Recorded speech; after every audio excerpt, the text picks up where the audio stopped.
السلام عليكم، معكم محمد الجزاوي وفيديو جديد من قناة شيف ماج. اليوم بقدم لكم وصفة نابوليتانا بيتزا، وهي أشهر وصفة بيتزا إيطالية.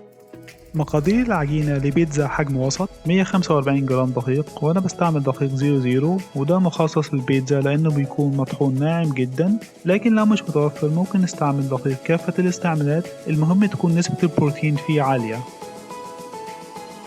94 مل مية، 8 معلقة صغيرة خميرة فورية، 4.5 جرام ملح تقريبا 3/4 معلقة صغيرة، نص معلقة صغيرة زيت زيتون. في بولة كبيرة بنضيف الخميرة على المية ونضيف عليهم تقريبا 10% من الدقيق.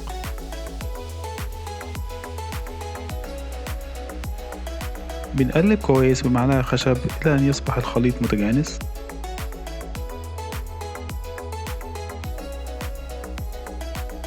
وبعدين نضيف باقي الدقيق والملح وزيت الزيتون.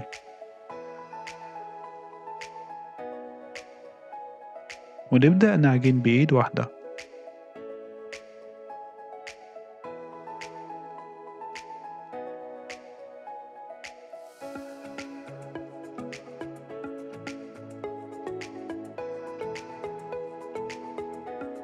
طبيعي إن العجينة في المرحلة دي تكون لزجة شوية، لكن لو لقينا صعوبة في التعامل معاها ببساطة بنحط أطراف صوابعنا في مية، وده بيمنع إن العجينة تلتصق في إيدينا.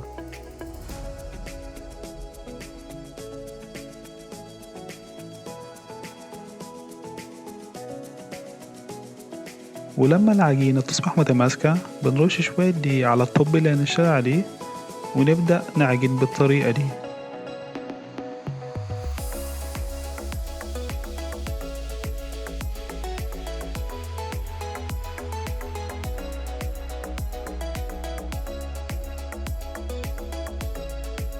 بنشيل أي دقيق زيادة على الطاولة علشان ما يأثرش على العجينة. ومعلومة لحضراتكم، أي عجينة بيتزا لازم تكون طرية، تتراوح نسبة المية للدقيق من 60% إلى 75% حسب النتيجة اللي عايزين نوصل لها، وأنا في الوصفة دي بستعمل نسبة 65%.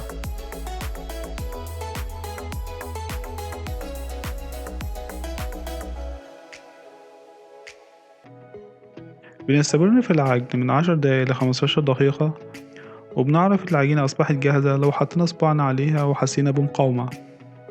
بنغطي العجينة ونخليها ترتاح في درجة حرارة الغرفة من ساعة لساعتين.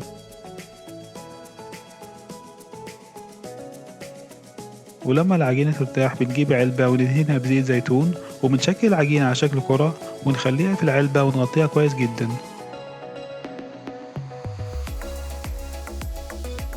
ونسيب العجينة تخمر تخمير بطيء في درجة حرارة الغرفة لمدة 6 ساعات، أو داخل التلاجة لمدة 24 ساعة. أنا دايما بخليها في التلاجة.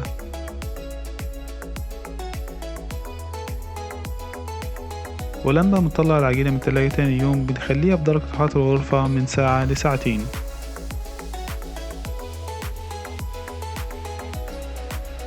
بالنسبة للتوبينج أنا بستعمل طماطم معلبة، وممكن تستعملوا طماطم فريش، وجبنة موتزاريلا سواء فريش أو عادية، وريحان فريش، وجبنة بارميزان لو متوفرة.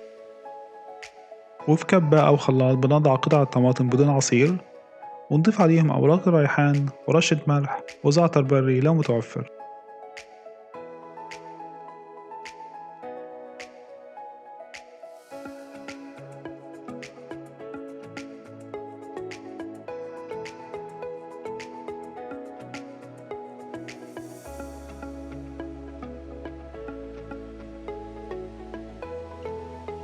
وصوص الطماطم المفروض يكون تقيل بالشكل ده.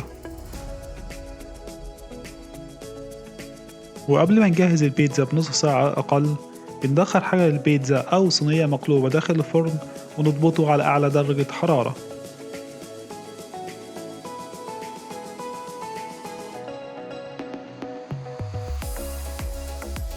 وده بيكون شكل العجينة بعد حوالي ساعتين في حرارة الغرفة.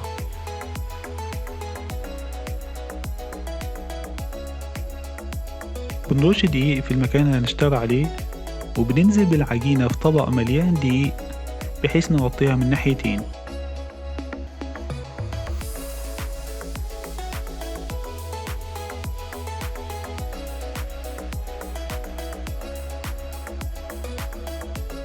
نبدأ بفرد العجينة إن احنا بنسيب 2 سنتي وندفع الهواء باتجاه الأطراف بالشكل ده، ونكرر نفس الحركة على الناحية التانية.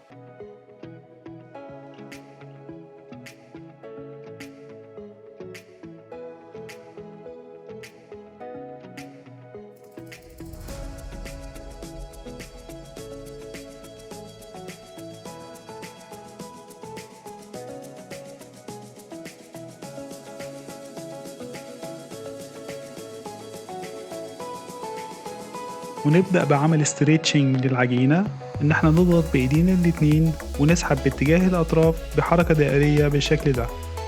بنضغط بإيدينا اليمين على طرف العجينة وبنشدها بإيدينا الشمال، وكل مرة بنلف العجينة 90 درجة بالشكل ده.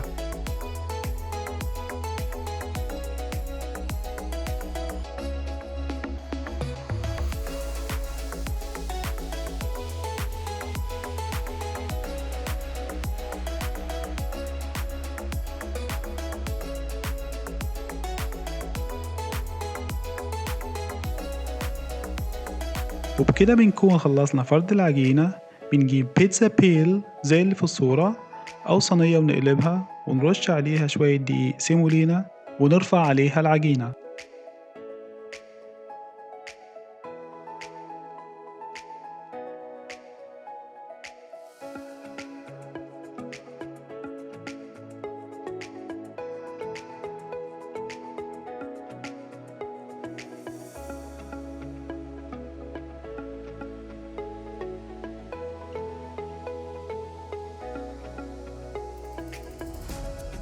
بنوزع صوص الطماطم على البيتزا بالشكل ده،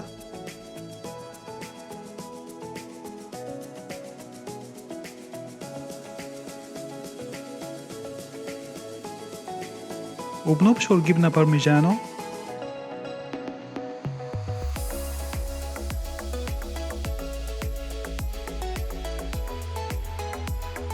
وأخيرا بنضيف الموتزاريلا على وش البيتزا وعليها رشة زيت زيتون.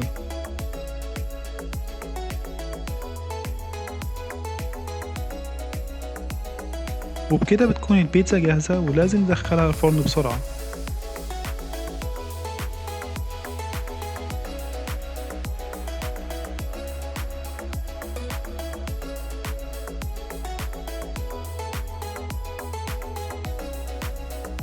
وبعد حوالي 6 دقايق في الفرن البيتزا بتكون جاهزة. بنضيف عليها ورق ريحان وبنقطعها.